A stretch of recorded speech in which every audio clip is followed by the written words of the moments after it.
I haven't done this in a long time, but I'd like to welcome you back. I'm your host, Mike Squires. This is Couchers Podcast, episode number 228.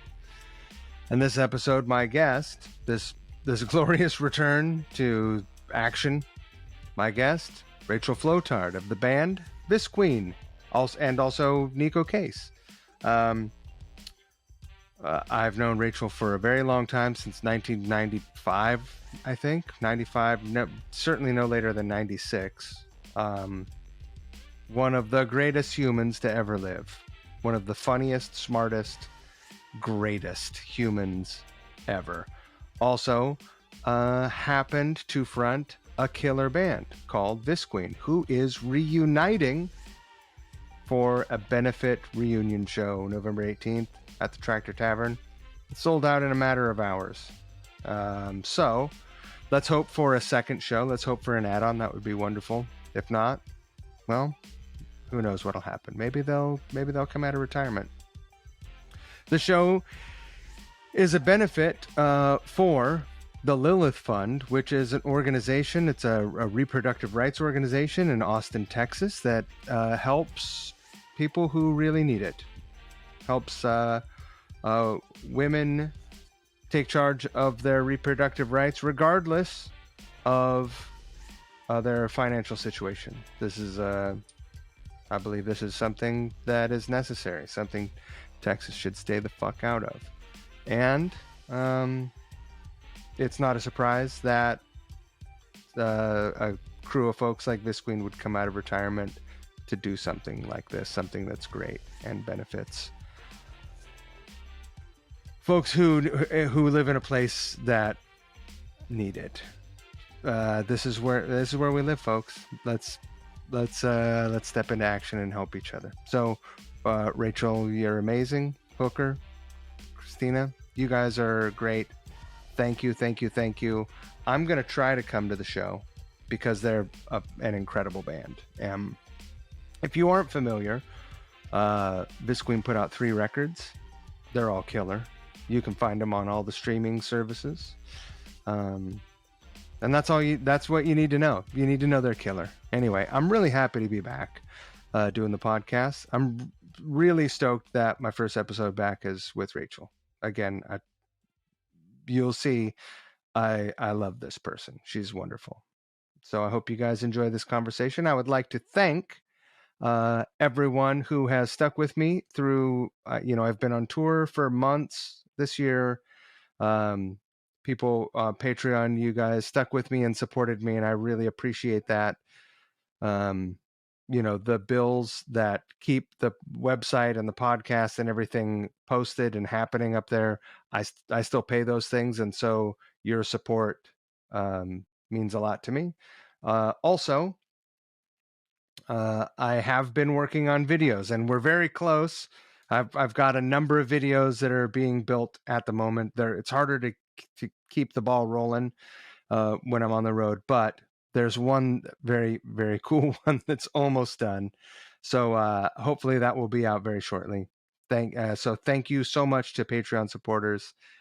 You are the best. You're the heart and soul of this. Also, thank you to our wonderful sponsor, Variety Coffee Roasters in Brooklyn, New York. I drink, now that I'm home again, I am back to drinking Variety Coffee every single morning. I recommend it. Go to their website, varietycoffeeroasters.com. Follow them on social media. Drink their coffee. It's fucking killer. I love it. And that's all you need to know, I think. I mean, if you're still listening to me blah blah, then you have some kind of trust in me. So trust me. Go order some Variety coffee for yourself. It's fucking delicious. Okay, we're going to jump into the episode now.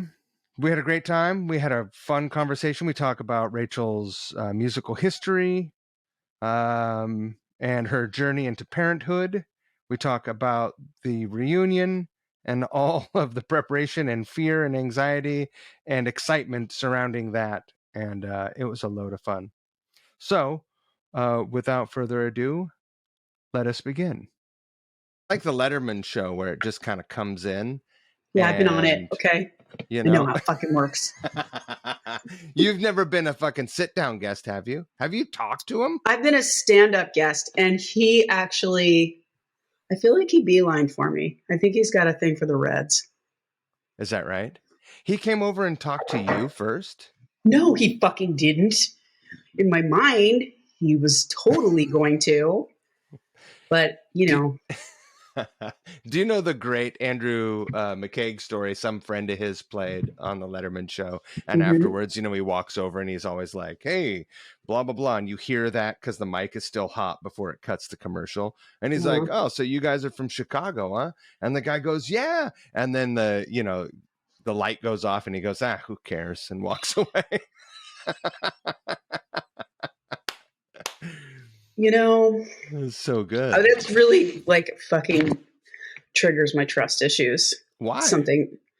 Because it's like once the fucking flim flam's not going, then we're down to the real nuggets of not caring. I can't even look at you without being happy. That's the nicest thing anyone has literally ever said to me ever. I just fucking can't even deal. You know, the fact that this came together so quickly, that there was no time to think. It was just like, let's just fucking get on the video horn. That's my deal. That there's video horns is terrifying. If you can imagine it, it can come to pass. Well, I mean, the last time we were involved in a thing, I had a fucking fake mustache. Was it fake? Well, I have a real one now. It looked so like realistic. I know. I was like, God, mommy, help me. Yeah. Let me ask you this. Did your kids see that video? They did. And they were just, I mean, I think they were kind of like, all right. Like a lot of things that kids are just like, I have no idea what this is about. But I did get a lot of like, I really, you know, I wasn't sure how I felt about that song. And you really, your rendition just like touched me so deeply. It's a good song. Fuck off. If it like, got hooks galore. It's all Don Gunn. It's still in my head. It's in my head. It's left mine. Yeah. But I feel it still. Yeah. When it's good. Cold enough. Right. Yeah, it aches when it's cold out. When the weather changes, it aches. So, well, it's starting to get that like sort of gray town here now. It's a little bit. It's part smoke, part I miss Seattle. Gray. Do you still like it? No. You don't? I do. It's pretty weird. I do. It is, it's changed quite a bit since I landed here in 1994. How does a Jersey girl end up in Seattle? Well, a friend of mine from high school was getting married. Dummy. And it was on the San Juan Islands, and I'd never been to the West Coast, and I flew out for this wedding. And I went to San Juan Island and was just walking around this town like, what? Like, this is perhaps the most, and it was August. So I was like, you fucking people have no humidity. You can afford to rent a house with like only a handful of friends instead of like 30. And it's just beautiful. And I don't feel like I'm going to get killed today.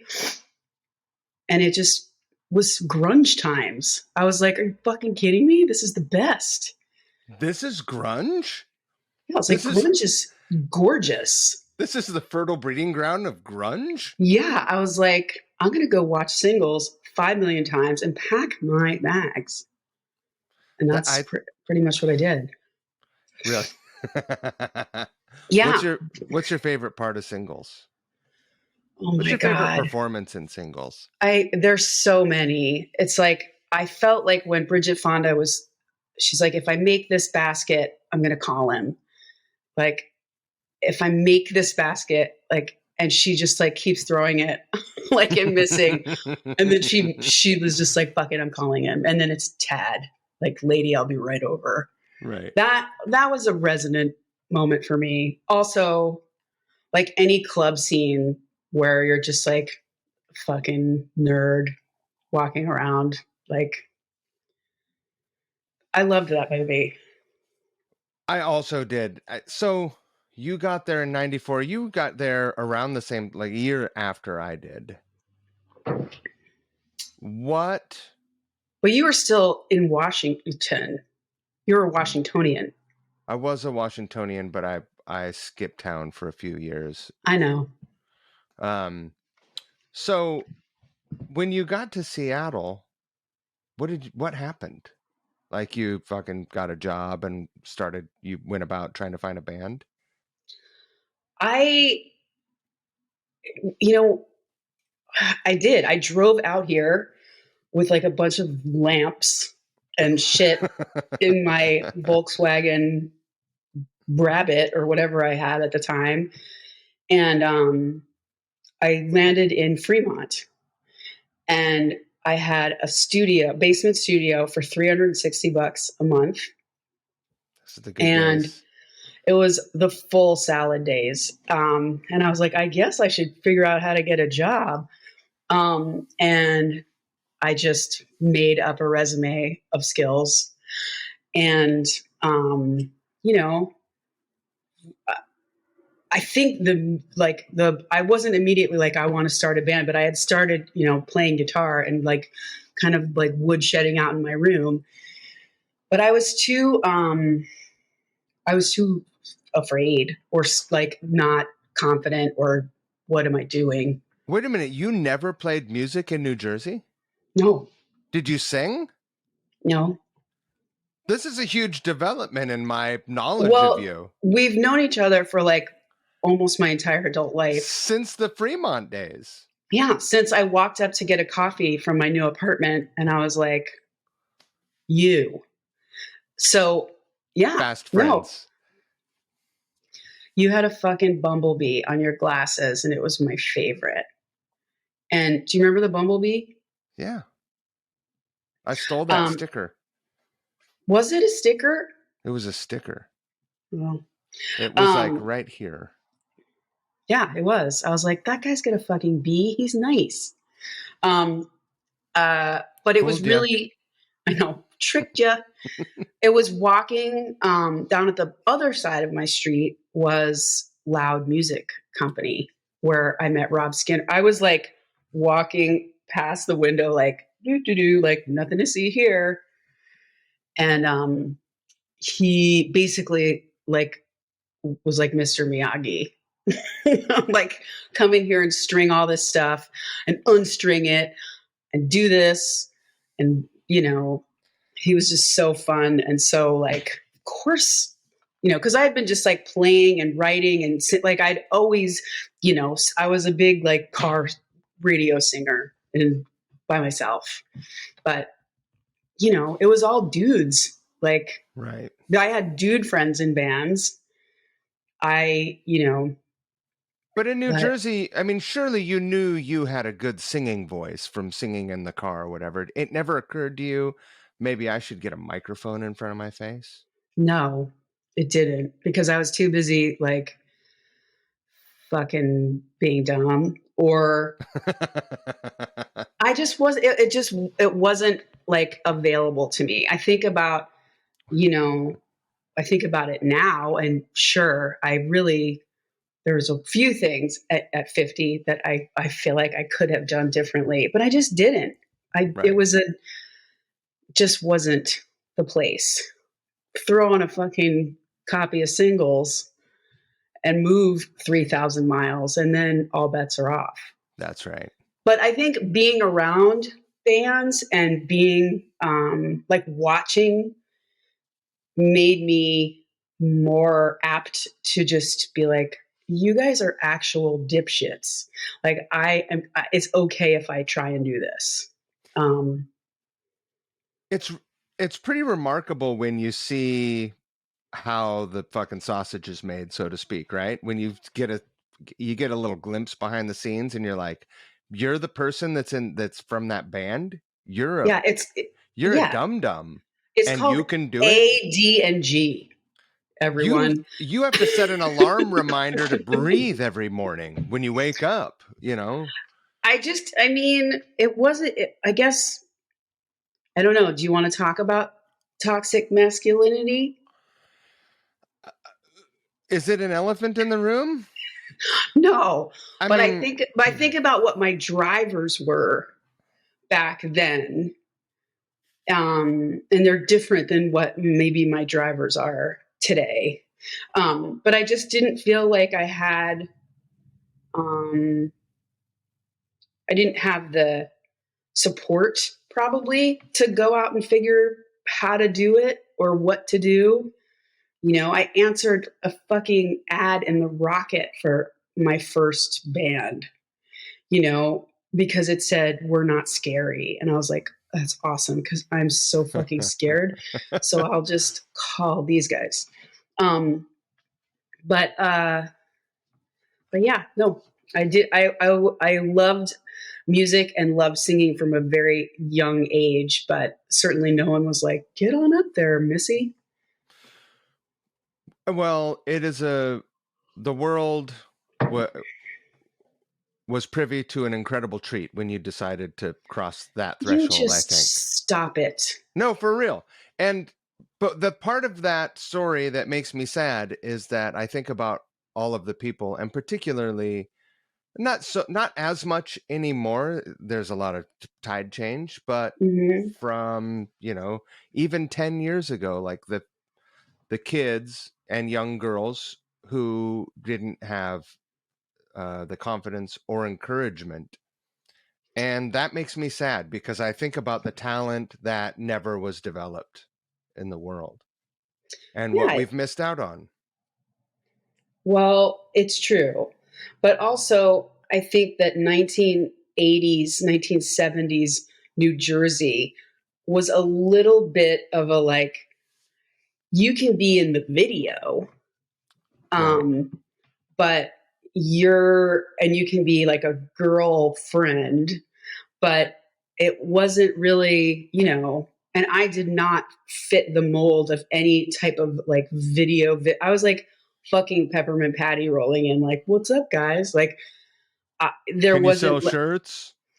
I wasn't even going to do that, but I was like, not like rolling across anyone's fucking car hood. You know what I'm saying? Like, I was not. And, but that's all. I was like, I guess, that's just, what my opportunity is here. But like anything, I did, um, I think I was more of an observer. And, clearly it's been a little bit of a ride since I was 16, 17 years old. Sure. I'm glad that you brought Rob Skinner up because he's been brought up a number of times on this podcast Oh, really? because I spent hours and hours I at Loud know. Music just listening to him talk shit. And he was such a salty guy on the outside, but when it came down to it, he's just he's a lover. He's a softie. Yeah, And super softy and wants to help everyone. So I he imagine, is. yeah. I mean, I'm I just texted him 2 days ago because I was looking for somebody to look at a guitar for me and do a little tune up.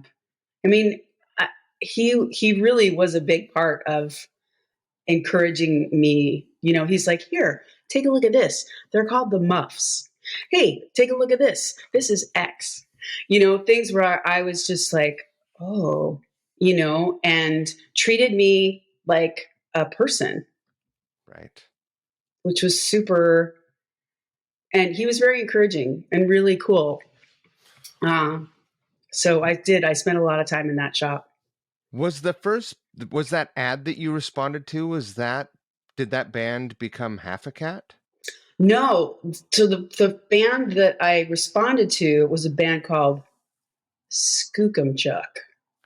So Skookum Chuck were in the U district, and it was a husband and wife couple, and this drummer named Baldo, and they were awesome and nuts, and we would kind of rehearse in their basement. But I had like really not played standing up very much. Like that's how I was like, okay, guys, I hope this is gonna work. I mean, clearly we took over.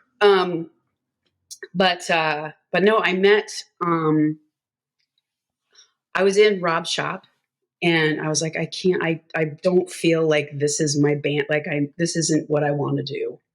And I also / don't know what I want to do.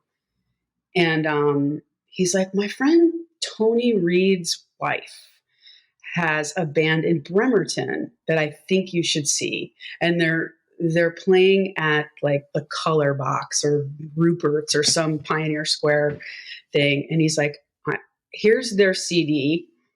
I think you should go. We should go. And I was like, no way. And it was like, Renee and Mandy and Heather, these three incredible, like they were just shredding their asses off and singing. And Ben was the drummer. And I went to go see them. And I was like, holy crap. Like they were doing it. They were out there doing their thing. And I think Rob and Tony, behind the scenes were like trying to like set us up. And I took a ferry over to Bremerton to try out for that band. And, by the end of Ben had built like an enclosure in the house he was in Port Orchard. And by the end of the practice, they're like, you want to be in our band? And I was like, I guess so. And that was that. So that was like my first band. So it was your second audition right? It was you. So you went auditioned for Skookum Chuck. That was the first band that you called and visited? And we played we played some shows. We played, we played in Longview at this bar called Porky's. I remember opening up for a fucking cover band that had like two. That like always feels good. Yeah, it was super great. There were a lot of just excellent moments. But yeah, that was my. What was your role in Skookum Chuck? Were you singing and playing guitar or just playing guitar? I was just playing guitar. Right. Yeah. I didn't like start to sing in a band till Half a Cat when they were like, here, try this.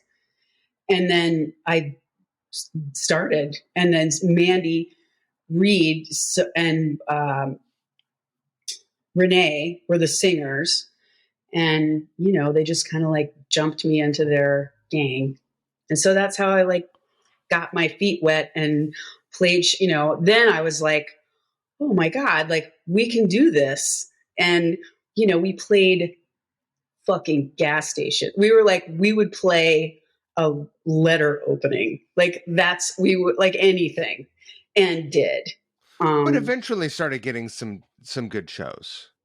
Yeah. So I was like always interested in the, like how it works, piece. And so I was like, guys, I think we need to make a tape, and I sent Half a Cat. They had made a CD, which was like, you guys are so advanced. And I sent it to Christine Wood at the Crocodile. Mm-hmm. And I feel like I kissed the envelope. I was like, please, Jesus, like, hear this. And she did. She called me and was like, I got your letter and I feel like we sent her a cassette. And she's like, I listened to it and I'd like to give you guys a weekday like opening slot. I mean, she might as well just have like given us like $2,000 million. We were so excited. Right. That was our first Seattle show. I think, in that lineup. And then it was a cavalcade. Do you remember what that show was? I forget we opened up for a lot of like really hilarious, like a lot of characters. I can't remember what that show was. But we opened up for Corey Feldman and the Truth Movement. I remember the incredible story. Yeah. I'm like, Dad, we're opening up for the Goonies guy. Like, we've made it. There's also Men at Work, which is like the best one ever. Yeah. Was that at the Ballard Firehouse? Please tell me it was the Ballard No, Firehouse. it wasn't. It was at the Catwalk. The Catwalk? Yeah. Wow. It was amazing. And I like one of my earliest, like my first tape I ever purchased from a store was Business as Usual. Oh, nice. And so like I was a huge Men at Work fan. I loved him. So like being there and watching Colin walk in with like a fucking didgeridoo on his back, I was like, I can't. I like literally cannot. And that was also a first like taste of like going behind the mirror, in so many ways that have happened to me in like the most cosmic. Like I think about the Mr. Magooing around to different places that happens. I know it's happened to you. It's happened to me. And it is like, it's like the only form of magic I think I kind of believe in, but it's those timing and right place, right time. It's the best part of showbiz. It's the full on best part of showbiz. 1,000,000%. And Colin, to this day, like when I said on stage, I was like, Colin Hay, please marry me. I know you don't know me. This is weird. Like I did everything to like look and feel as dumb as possible because I just couldn't like handle how to like, like digest what was happening.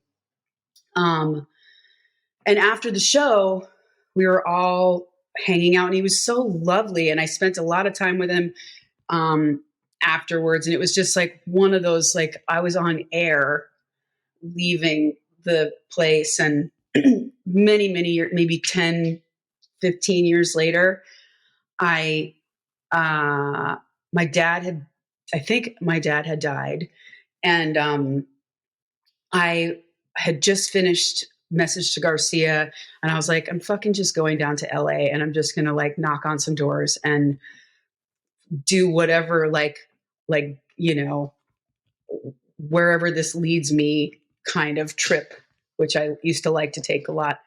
And I'm at a light in Santa Monica and at the crosswalk, like near McCabe's, I think. Or I can't remember, but across the street goes Colin Hay. And I was like, oh, fuck. And I rolled down my window and I was like, Colin Hay, I love you. Hi. And he was like, hello. And I was like, my band opened up for Men at Work a really long time ago in Seattle. He's like, pull over. And I pulled over and he comes up. He's like, how's your dad? Oh, my God. And I was like, Colin, he passed away, but I can't even believe you remember this. You mean so much to me. And we just like sat and talked and he was telling me about his mother who's had died or was very sick at the time. And I was like, can I like connect with you or email with you? He gave me his email address. I sent him like a link to the record and to the label that I had just started. And he wrote me back and he's like, will you meet me for coffee tomorrow? And I said, sure. And we sat at a coffee shop for hours and he just like told me the history of Men at Work and played me new music in the car and has been a friend ever since. Like it gives me chills thinking about it. The hair on my arm stood up when you said that he asked about your dad. Like that's the first thing he said. Like, oh, this is the first thing he said. I mean, we met for a night. How awesome is it when you when you make meaningful connection with people, even if it's, you can make meaningful connection with people in less than an evening, in an hour, if it stays in your mind. We have plenty of So much interactions, so. right? Yes. But I think there's something about like being in a band or touring or spending this like significantly emotional time with people. Those bonds are the best thing, in life. There are just so many experiences like that where you just walk into, a room and you're like, oh my God, like this was my inspiration for doing X, Y, and Z, and here they are. Right. It blows my mind still. All right, let's rewind a little. Okay. So Half a Cat is cruising along. You're playing all these shows. That was the show with the Men at Work. That was not Yeah. a Visqueen show. That was a Half Oh a Cat no. show. No. So we're Yeah. talking 96, 97? Probably. I had one of my first jobs in the music business. I worked for a one-stop distributor called General Record Service, which is hold on a second. Which was in Soto at the time. So like behind an Arby's was this huge warehouse. I say Arby's because there was nothing there at that time but a fucking Arby's and a gas station. And it was a gigantic warehouse filled with records, tapes, everything. So all of the local record stores would buy from General Record Service and then wholesale and then sell it retail. So I sat I was like the receptionist, and it's how I met every shop in town, every major label, every like person that was in the music business of like actual physical music product was from that job. And they were all like, look at this little Shirley Temple trying to do it. Like I was like, so I would, sit at the front desk, answer calls, read The Rocket and the Stranger all day long, pretend to know stuff, just generally like hung out and made friends with, friendships that I have still. And warehouse work is a whole world that is pretty much the funniest. Like that's where The Office comes from. That's where every sitcom is born. So I met so many fucking funny people and funny just lives. There was a guy that worked downstairs in the office, in the warehouse, and every day at noon there would be this like steam whistle that would go off, and it would be everybody's break time. And I was like, God, I didn't hear the whistle today. And this was after like 6-7 months of working there. And they're like, do you not know that Corey makes that noise every single day? Like that's a dude and he's out today, like just like stuff like that. Like there was a pickle in a bag stapled to the wall that had been there since like 1975. Stuff gross. where, like all sorts of posters and ephemera from the 50s. Like this was like a family owned music distributor. So there's just like Xanadu posters. It was like the back of a record store, only, a gigantic warehouse. I want to fast forward and then jump back real quick. And just for people who don't know, who are listening, that you still operate in this world that is not always directly in the music performance and recording world. Right. You work in your management. And so it's interesting that all the first stuff that you did was showbiz. I think that And was, yeah, like a lot of my like education as to how the business works and just having experience making mistakes, um, doing my own band put me in scenarios where I had to figure things out by myself or ask a million questions. And it really prepared me, whether I understood it or not, you know, how to help, or at least try.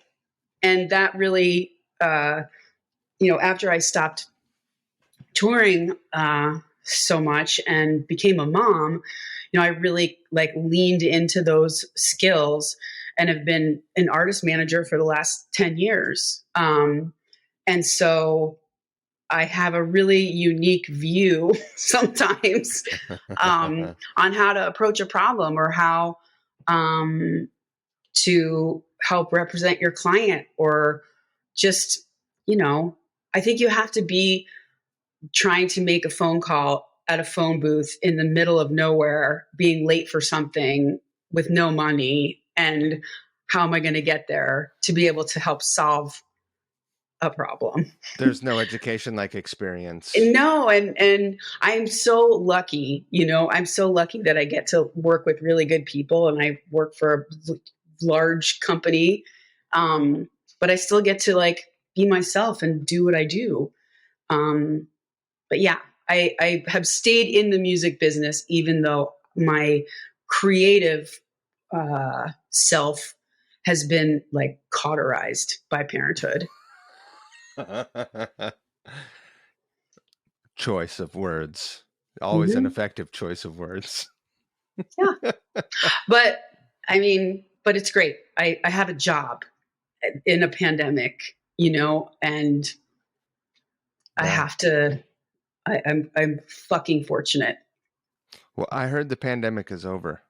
That's what I hear. Everyone's in the Yeah. clear. Go out, Yeah. licking doorknobs. That's right. I'm going to No, go back to, I think you should go back just go to it. back to Handrails. Yeah. just handrail it. So Yeah. at what point did you, there's a lot of excitement, and we were both in our 20s in the 90s, not to Mm-hmm. date us specifically I'll into, take it. yeah, sure. I remember just the excitement of like, what's next? What can I do next? That is such a drug. It's It still, really, it remains. I think when it people fucking lose that, remains. It is. I'm thinking, so like, I was just in anticipation of talking to you, thinking about how I felt in some of those moments and what I was so unbelievably motivated and so unbelievably driven um and excited, like that, like swinging from vine to vine was really fun. And and of course I was probably complaining the whole time, or not complaining, but just like, how am I going to figure this one out, but it was such a charge. And I was rewarded in ways where, like, I was like, I'm just going to call Cheap Trick. Like, what's the worst that could happen? And they're like, why don't you open up this show? Like, stuff where I'm like, are you fucking kidding? That stuff is crack. Total crack. if you don't ask for what you want, there's a way better chance that you're not going to get it. I really wanted to ask in a way that was the least annoying, that didn't like take away from somebody's time. I always wanted to be like efficient with people's time and their like kind of understand what my ask was before I asked it. Right. And I think being conscious of other people has also served me really well in being That is like, an art. it is. But I truly, like, honestly, I think about the moments in the crosswalk with Colin, or any of the, like, Rachel, Dave Grohl's underwear is under your seat. He needs you to take an elevator down and go bring it to him. It's in his gig bag. He left it. And I was like, like stuff where I just like, this is too magic to be coincidence. And maybe that makes me loco, but I swear it's that, like, what happens next, and magic meeting of people and getting to like know their stories, and it's just amazing. I think even when there's discouragement, what I remember about you and what I know about you is that even when things suck, because things suck when you're just pushing the fucking rock up the hill in a band, right? You're just like, fuck, we leave on tour tomorrow and we need a new muffler. And that was our gas money to get to Eugene, where we're going to make $30. Where we're going to wear dirty corduroys and fucking... But you always had your eye on the horizon, and you were always positive that you were gonna get there. It is, I don't know, it's contagious. So I don't know.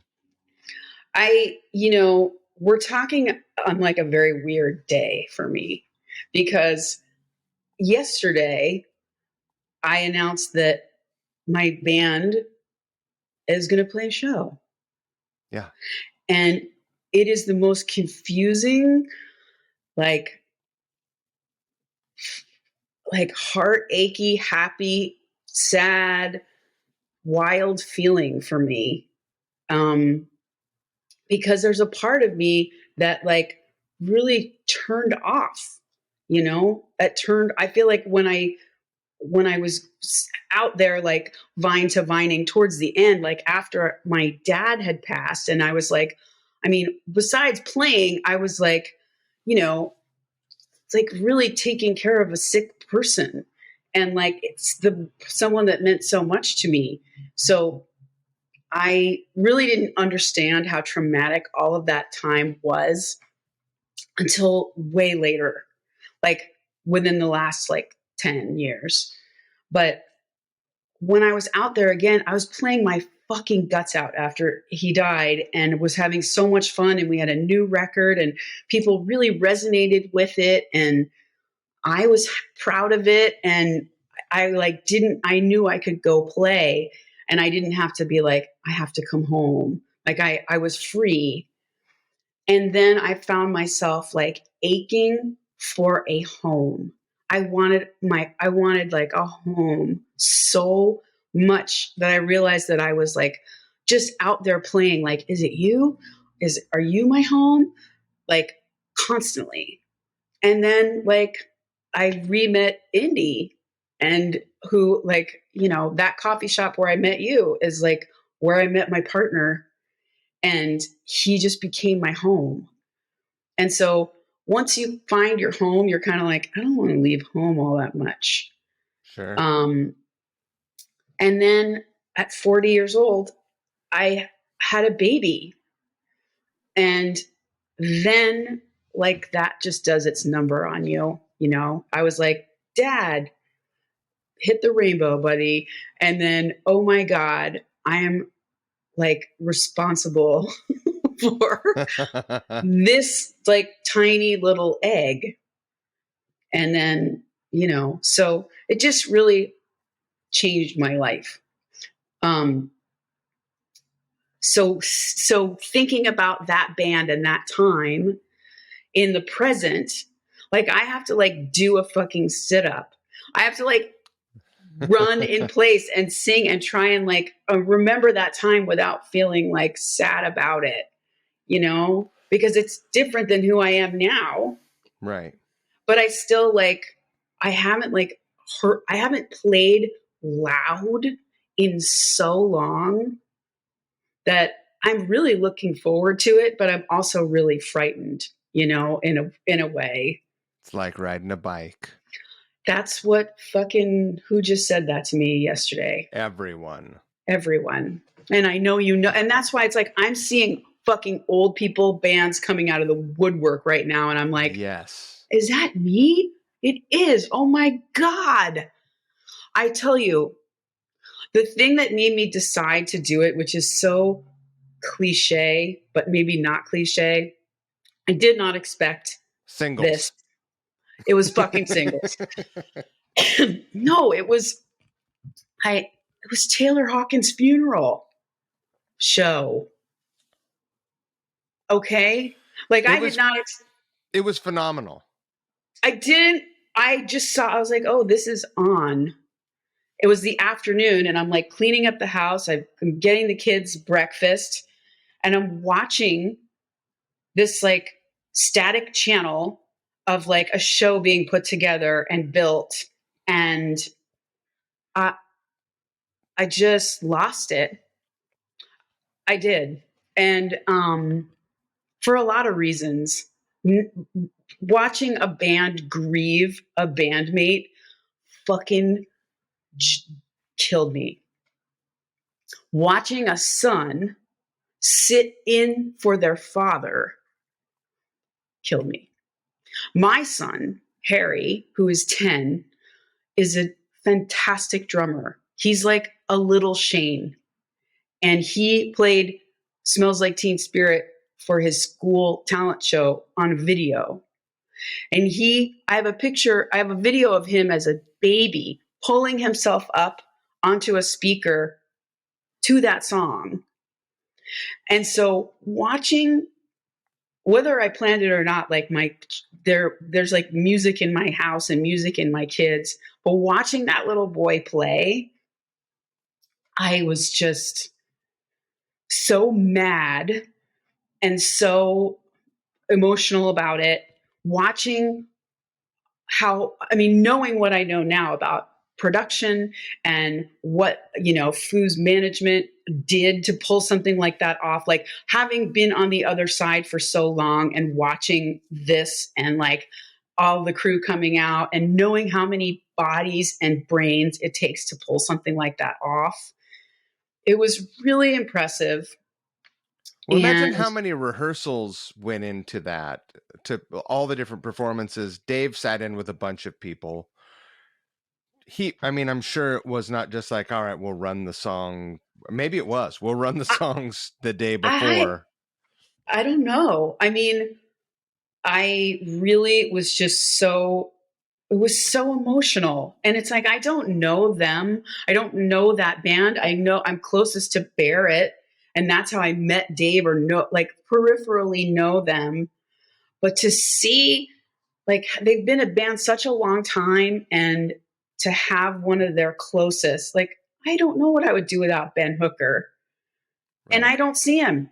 We are like all kind of parents and doing our thing. Anyway, that really affected me to the point where I was like, life is incredible. I also have to reframe this, that the world is a fucking shrieking terror balloon. And I am afraid a lot of the time.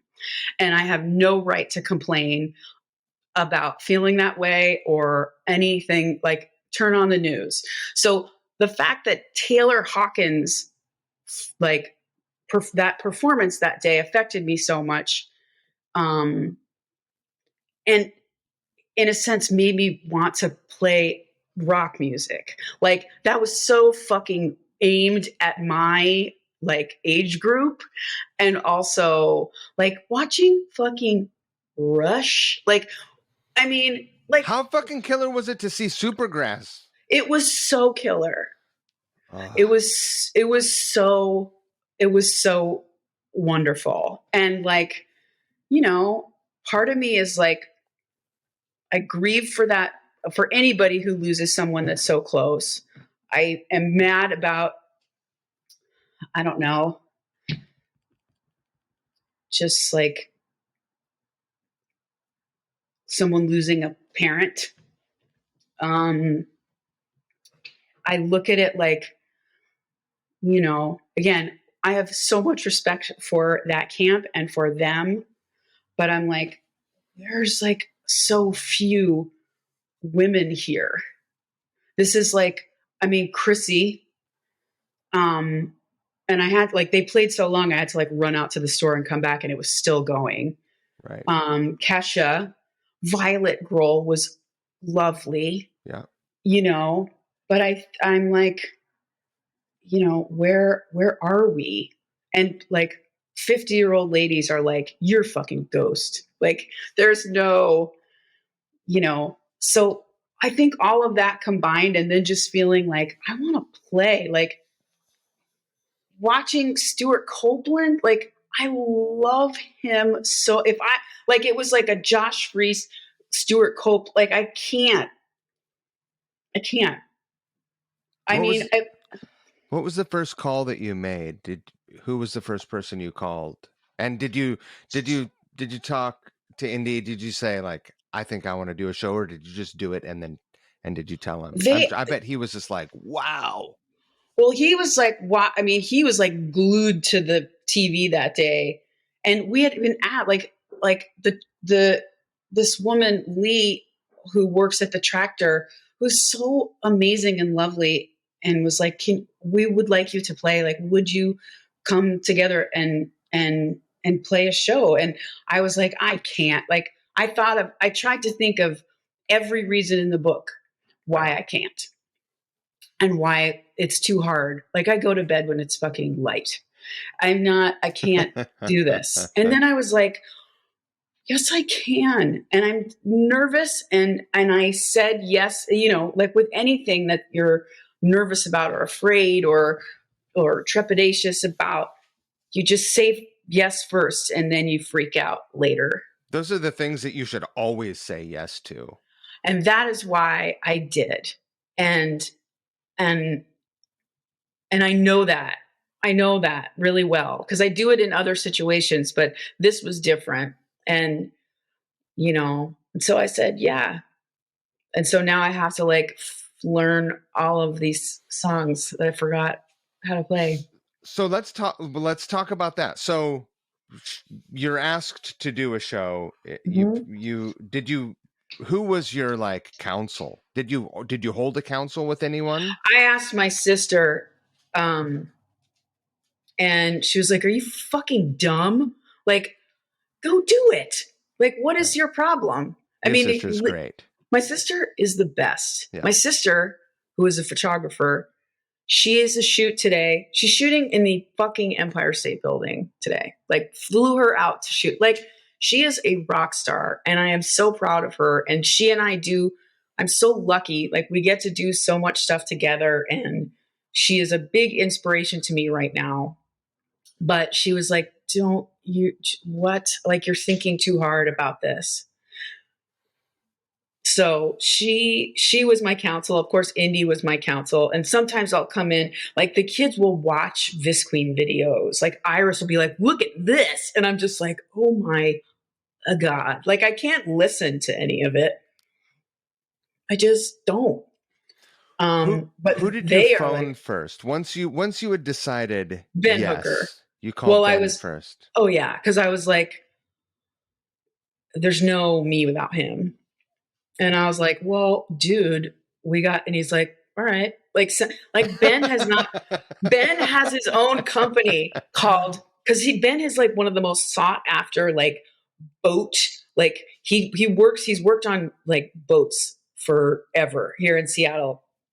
And so he's got a new company called Hooker Marine. I fucking love it.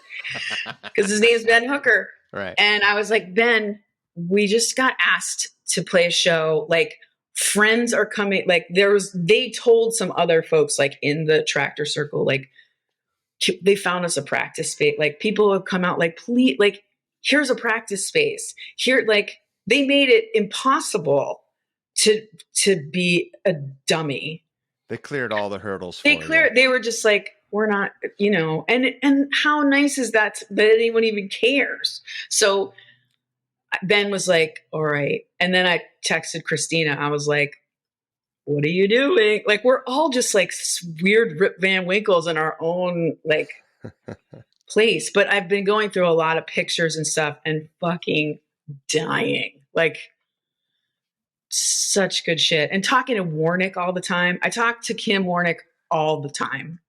or we text about something ridiculous. And one of the funniest people ever to I mean, exist. she is such a huge part of my like DNA for sure. I mean, oh, seriously, I was like, before we even met, I was like, who do you think could play bass like in this band, Ben? And I was at a stoplight on Denny. And then I look over and Kim is in. I was like, that's the girl from the fucking Fastbacks. I'm going to fucking call her. Like, that's the kind of like stoplights and me are like a thing. Will Kim play any songs at the show, or will it be the lineup that the band sort of like ceased? Yeah, it'll be me, Christina, and Ben, and probably my friend Barb Hunter might come up and play some cello and stuff. And maybe if John Rauhaus is in town, he'll play some pedal steel. But it's just like none of us thought about this. This isn't like anything that was like a super plan. This is just like there was never a second guitar player in the band. There was Tom Cummings, who's awesome. Tom was in it for a while, and our friend Bill Corey. Fuck you! Why wasn't I ever in your band? Well, you were really busy. God damn it. In every other fucking band. But yeah, there was like lots of folks. And Ronnie Barnett, oh my God, he was like the goddamn best. Like I'm so like everyone who's like been in the orbit has just been fucking hilarious and good. And Barrett Jones, he played in it for a bit. But yeah, it's just, we're just going to do it very tight and right. You know, tell us the date here so people can hear. November 18th of this particular year. November 18. Mm-hmm. Yeah. I might show up for that. You know what? I dare you. I fucking dare you. That is, that's the way I've made a lot of bad choices. I dare you. I dare you to drive to Minneapolis today. Okay. Yeah. But weren't those dares so fun? Pretty much. I love those dares. Jesus Christ. Yeah. So we need to skip back and forth a little bit because we jumped all the way up till today. We're at today now. We're at fucking noon right now. Seriously. But we crossed a massive expanse of time, music time, and that you sort of have only alluded to all of these feelings. And I imagine, singing some of the songs that's going to bring up a lot of stuff, old stuff. Yeah. But how gnarly did it feel when you were like, okay, no more half a cat. I'm going to front my own band. It's going to be a 3-piece also. So you're really putting yourself, you're facing any fear that anyone would have, but just like publicly.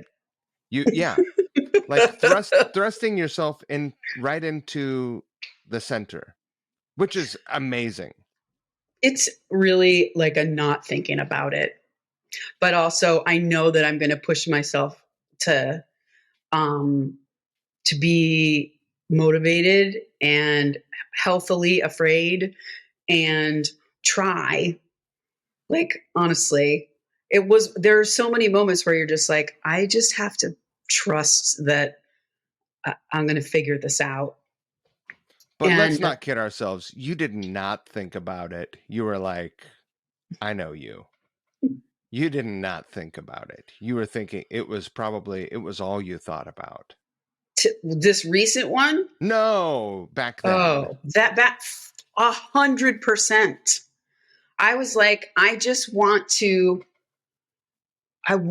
like going into the studio and getting to sing harmonies on stuff and like create that like world and learn how to do it and hear like you stretch your voice over something and it just is the coolest fucking feeling. And when you have people around you that are like, you can do it, You believe that you can. And I started to believe that I could, and knowing too that like I don't there's no like best voice, right? My voice is just mine. And that's another thing that like made it okay for me to like, I'm not so great. I'm just me. And there's only one me. And this is what my voice sounds like. And Neko's a big proponent of that too. She's just like, I just sound like myself. I'm not trying to sound like somebody else. So, I mean, I've like touring with her. Like, I went on tour for a year, like recently in her band, right? While I'm also her manager. So it's like, please, someone shoot me. But singing with someone like that, who is just like an absolute force, and her voice is like from another fucking dimension, you know, I can like braid into her and add another layer that creates another sound for her. Like, that is the charge for me. And I think about It's a treat to see you guys it sing is a together. fucking, because she's also like she's my sister. You know, we have this crazy, great relationship where we get to work together on projects. I worked for her for almost 10 years, but I've been playing with her and in her and out of her band and for 20, you know, and I'm very lucky, but to sing that way and to like have harmonies with somebody where you can like just kind of like fly is the coolest. And so, yeah, I think if anything, when I think about like, okay, I have to play this, I have to give me a fucking break. I'm playing a show in November and thinking about that. And I want, you know, I have pieces, I have like a sewing box of song parts for 12 years. They're sitting, like, I have all of these pieces and I haven't been able to like sew them together. And I have like fantasy football ideas of like, how do I call Stuart Copeland? How do I call Colin? Like, I really seriously think about like, what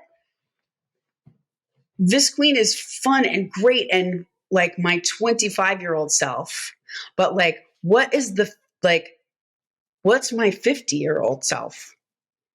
And what does that sound like? Right. Well, let me ask you this, because certainly you would not probably make another King Me, right? It's going to I'm not, probably be, you're not in that place right now. no, that would be like if I would be like Mrs. Doubtfire making fucking King Me right now. Be like, wow, I can't wait to see B. Arthur fucking shake it up there. Can't but wait.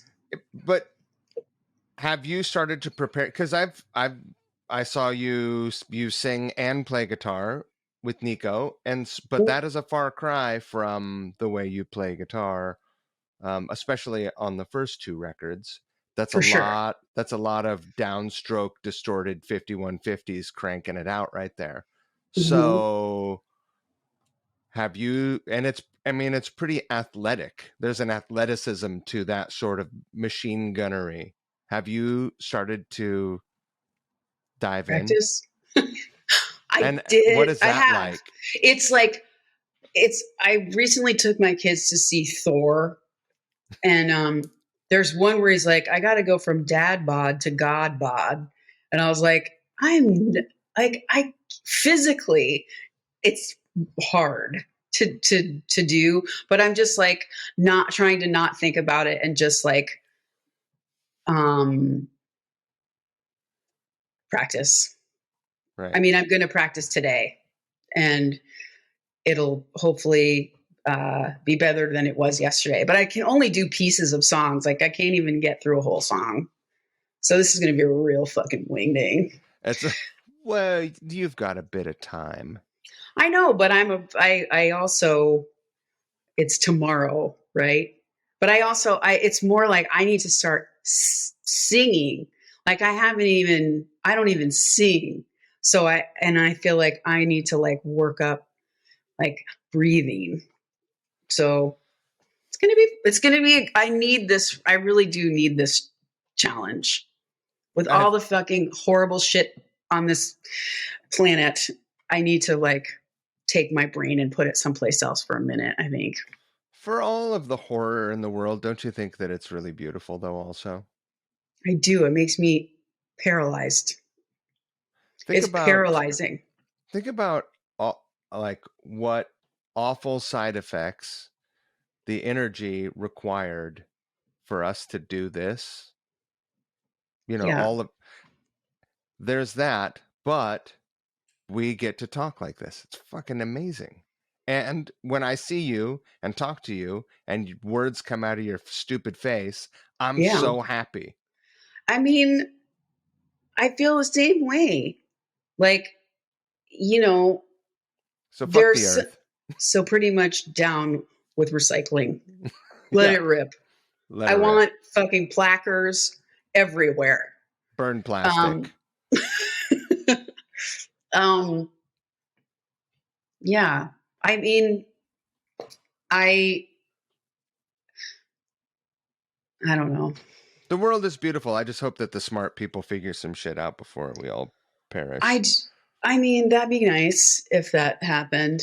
I just, so part of the show, I was like, well, we have to do something. And I'm donating to the Frontera Fund, which is the oldest abortion. Yeah, it's a salsa company. I was like, they need me.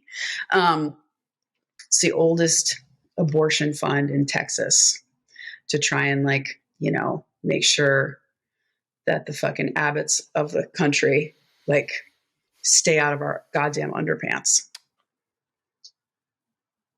Did you watch Handmaid's Tale? I did during the Trump years, and I had to almost, first of all, Elizabeth Moss, holy fuck. Amazing. Second, I was just like, this is during the Trump administration, watching that, it was almost just like, this is too real. And I feel like I just really it was too hard. It is That's happening. what it felt like, right? Could happen. Yes, for sure. Christine can't watch it. She's just like, no way, I can't watch it. Well, she echoes a lot of people's feelings because you can't fucking believe that that's true, but it is. And the whole book burning, this just repeats and repeats and repeats and repeats. So I'm going to stick a fucking card in the spokes and play a show. I love that. Who cares? I love that. Right. But, and too, I thought vaccine would be a much bigger hit during this whole pandemic thing. No one was like, can we just repress King Me? Clearly you are a, soothsayer and knew this was coming. But Spotify didn't exist when we were banned. Instagrams didn't exist, none of that stuff. So did you start an Instagram account for Visqueen? I did. There's no posts and no followers. I just was like, I guess I should do that. But, I don't. That's what your manager would tell you. That's what my manager would tell me. She's so fired. Yeah. So I don't know. I just know. Do you see doing a vinyl press or anything like that on the horizon? Is there any possibility? I don't know. I mean, I have been asked to repress King Me, but I don't even know where the tapes are. So I have to figure that part out. Right. Yeah. I mean, was that a Greenberg enterprise? It was. Yeah. Good. He's the sweetest. He's the best. Yeah. I mean, it's like, why not? But, I kind of want to, I want to make a yacht rock metal record. All right. So we're excited about the show and that's great. And I'm going to be there, but fine. I'm excited about this idea of you making some new music. Yeah. I mean, I would sure like to. And I need to find like the equal parts, like hilarious person. And just that, like I love playing in bands and being with like when someone fucking can make you crack the fuck up in your band and they play like it's just there's that chemistry makes you go harder. And so I don't, I hang out with a 9, 10, and 16-year-old, and they're pretty funny, but they're like, you be quiet and please make us toast. Right.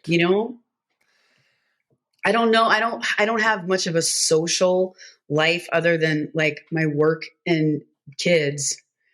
So I don't like band was like a community thing where I could call you and be like, Mike, help me. Like, I remember Andrew McCaig. I was like, Andrew, can you please come over and help me like figure out how to get this amp sound or whatever?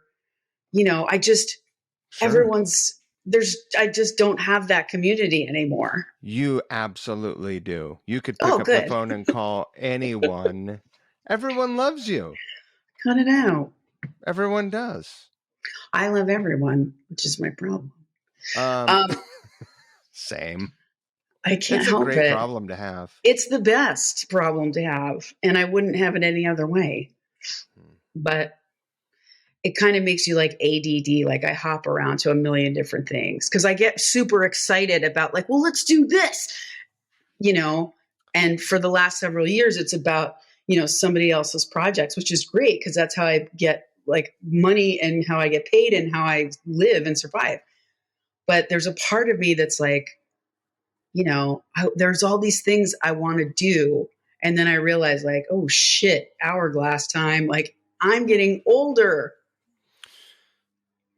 Time is a motherfucker. Time is a mofo.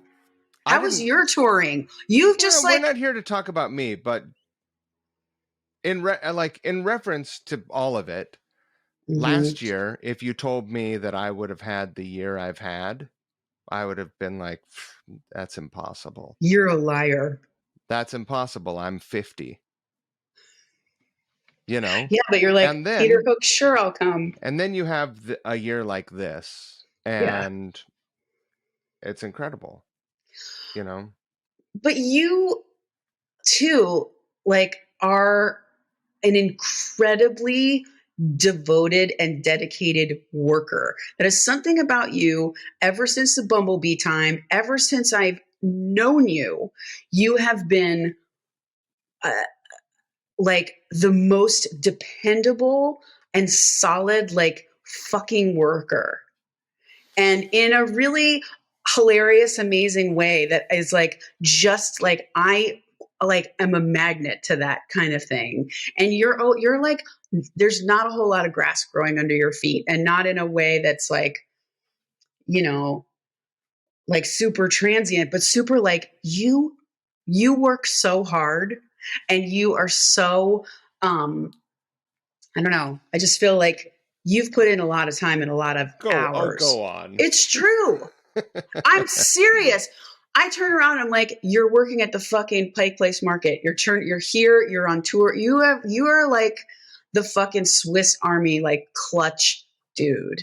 Well, and you always have been. I'm inspired. Like the way I grew up, I was very inspired to never go backwards. And then, that with that as a foundation, I just knew what I wanted to do. It seems like I kind of lost my way in the last 10 years. And then the pandemic was super inspiring to me.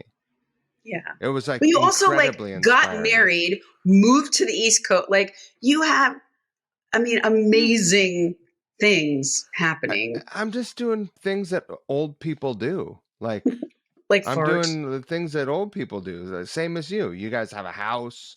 You guys, what do you probably live in Shoreline by the judge of what the style of your house? My 60s layout. Yeah. We live in North Seattle. Same diff. It's basically Canada. Yeah. But same, Yeah. like I've got house projects. You've got you're like, we're gonna change this. Basically, I work for my wife, and then Yeah. I have my job. But getting old and knowing that we're all gonna die someday, and I'm not afraid to die. But I don't want to be, if I'm fortunate enough to have a deathbed, um, I don't want to be laying there like, God damn it. I wish I would have made a stupid record of 15-second songs. That was a funny idea. Right? Check. Right. I did it. Yes. Fuck off. I did it. I I don't. agree. I agree. And And that so that's what makes me really happy to hear you feel inspired to make a record, because I've talked to you a handful of times over the last couple years, and you making new original music has seemed like the farthest thing from your any topic of conversation. 100%. I haven't had anything to say. I have had zero to say. I feel like for the first whole front part of this, like I have talked myself to death. I have spoken, and sung and used my voice so much to the point where I just want to like listen and learn and observe. And that's like honestly how I've like the last several years, especially like growing older, becoming a parent, like your whole, saying goodbye to your parents, like you're like instantly like you're grown up and now you're a caregiver again in a different way. But it made me really quiet, made me like turn my voice down because you're just in survival mode, And I think now as I'm a little bit older and my kids aren't going to like choke on a fucking marble, um, like maybe I could today, maybe I could get back to like some of that like weaving and sewing, which I really liked with songs. Yeah. But, there's just no real like I was really spoiled with a lot of my worries were different than they were. My worries are much more they're different and heavier. And so what I have to say is heavier. The world is different. Like when we met, neither of us had a cell phone. You didn't have to worry about getting a No. tragedy text. Every Yeah, day people left I notes. wonder, am I going to get a tragedy text today? Yes. Every time you go and like there's a lockdown at your child's school, Ugh, you I know, can't even like fucking imagine. that. I mean, yes, it's like, it's beyond. And you ache. You like, there's a whole layer of ache for people, for humanity, just an ache. And you feel helpless by it. And at the same time, you're fucking not. Of course I'm a not. fucking white lady, like in North Seattle. Like like it's fine. You've got But it there's made. like, oh yeah, but there's just like more to be done. Right. There's more care of people that needs to be done. But then there's the part of myself, like I've seeing a deathbed, like tending to someone on it, like that starts to come back to me. Like, oh yeah, like we get one shot. You get one time around. It's right around the corner. And it's right around the fucking corner. It's right around the corner when you're 25. That's the thing that I didn't realize when I was 25. Well, if we did, we probably wouldn't have gone. I mean, maybe we would have, but I think I would have got a lot more shit done. Well, I think about like if Harry or Max was like, Mom, just like I did, I'm going to go on tour. We are going to get in this van and we are going to go, and I'll call you from these phone booths, but this is what we're going to do. And I've got it. If my child said that to me today, I would basically lock him in a room. Like, I don't know how it is the most hypocritical, like, it's a lot of feelings. And What are you playing gonna those, do? I'm not going to do anything but just like let them see who I am, which is a definite process. And You just like know, when they took their first steps, like eventually they're gonna move out. Again, fingers crossed. the marble And, situation is and pretty heavy. right, and it'll just be another marble to watch. I mean, the world has so many marbles flying around it right now. But like, I think about, like social media, and you're like, wasn't a thing when we were going through like probably our like worst and shittiest and most offensive times. all Now you everyone's like, all you had to worry about is like, were you gonna get a bad review in The Stranger? check. Or you Now set like, everyone's a fucking critic. yeah. But I would just like say the literal worst shit. Like Oh, sure. a banter. I mean, we played with X like the night before Easter and or something, and I said something horrible, and About the holiday? yeah, because I was actually going to New York City to go on David Letterman with Neko, back to Letterman. But John Doe comes out and he's like, "I'd like to thank Rachel for commemorating this holiday where," and I quote, "Jesus flies out of his fucking tomb." And I was like, "Oh no." Like, just stuff where, would I say that today to have my son like filming me on his iPhone? Probably not. Right. But it was funny at the time. Yeah, it's always funny to make fun of Jesus. I mean, Jesus. You know why chicks dig Jesus, right? Why? He's hung like this.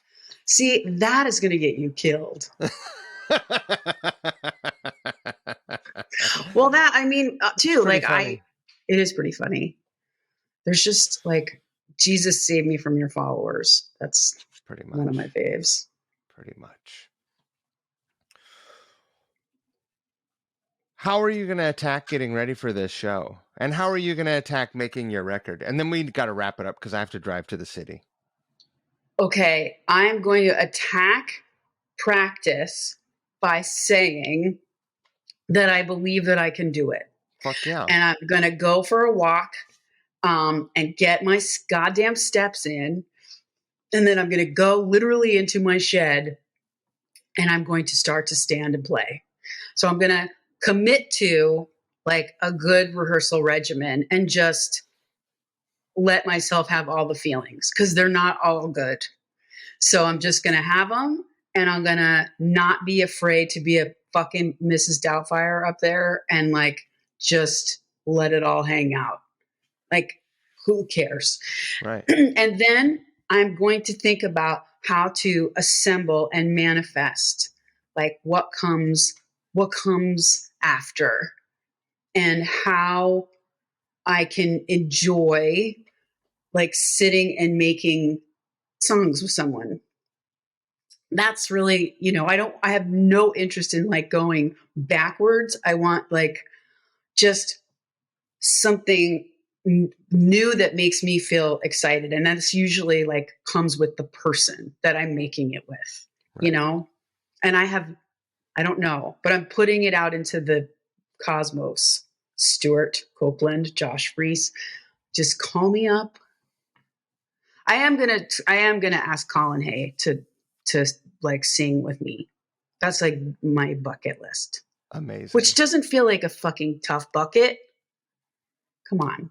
I mean, seems pretty realistic. Yeah. Yeah. I mean, I'm not really going insane. I just want to make stuff that makes me feel like I'm in my dad's Torino listening to fucking Dreamweaver. Like, that's the feeling I'd like back. And that's, I fucking listen to the Manfred Mann version of Blinded by the Light. And that song, like, there are certain songs that make you feel like you're in space. And I remember that feeling and being in the car and just being like, this is a whole place I want to go. I want to make sound. I want to make songs and like melodies and things that make that feeling. That's what I want to do. And you'll do it. On the yacht rock train. You'll do it. I love that. Thank you. I know that you have muscle memory will come right back to you. I've learned fucking hundreds of songs. I know you have. This year, even. It's the third time that I've learned over 20 songs. How? I mean, you're just like, you're a fucking, a guitar is an extension of your hands. It just, listen to your records. I know that might be weird, but just listen to them over and over, because you'll pick up little things that you'll forget that you did. Yeah. And then be like, why did I do that? Just keep doing it.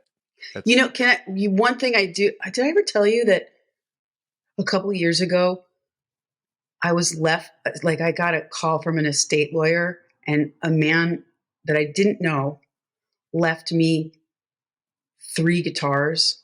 What? In his will. Really? Yeah. Like, I was like, are you joking me? So this guy was a history professor in Boise, Idaho. And this estate lawyer called me and said, I'm representing this person's estate, and they have left you something. And I called, and I was like, you have to be kidding me. And he's like, no, this person said that you had written a song about your dad that meant a lot to him. And you met him once, I think, when I played at Neurolux or something in Boise. And he left me a 70s Stratocaster, a Telecaster, an acoustic guitar, and a bass. Wow. And I was like, you're kidding me. The lawyer drove these instruments to Seattle to meet me. This was a couple years ago. And I met this guy. I recorded the conversation because it was so insane. I was like, this is like an episode of This American Life or something that just doesn't happen. And we talked about this guy's life and who he was. And he's like, well, let's go to, we can get the instruments and you can be on your way. We go to his car, pull these cases out of the trunk. I mean, they're just beautiful. And then I pull out the acoustic guitar, and it's got like all these carvings, like it's just like his guitar. And I look, and I signed it. It's got my signature on it, and he put a piece of tape over it. So I have that, and that's what I've been playing on the last couple of years. But I'm gonna play this Telecaster, which is like now the coolest. Like, I have an SG, but I have this. I'll show it to you. But it's like, I'm playing on a dead man's instruments that left them to me. This is the traffic light thing. You know what I mean? Yeah. So I have to play. I love that. It kills me. I love it. But it took me, it still knocks me out to think about it. That's incredible. I really, really, really, really, really love it. Yeah, me too. Holy smokes. Yeah. Well, I love you. I'm going to see I love you too, more than almost anything. I know. I love you too. I'm going to see you. I'm going to be there at the show, unless something fucking awful happens. Which probably won't. I mean, we're safe as kittens, dude. Everything's great. It's fine. Well, I would fucking pee in my pants. In my Mrs. Doubtfire's. Don't do that. Yeah. I won't. Don't do it. I promise. I'll keep it together. Yeah, I gotta fucking go practice. I'm going to kill this recording. I Do it. thank you for making time to do this. And I Are think you people nuts? are going to be so happy to hear you talk and to know That I'm, more of your story. well, tell them hi for me. I'll let them know. Let them know, would you?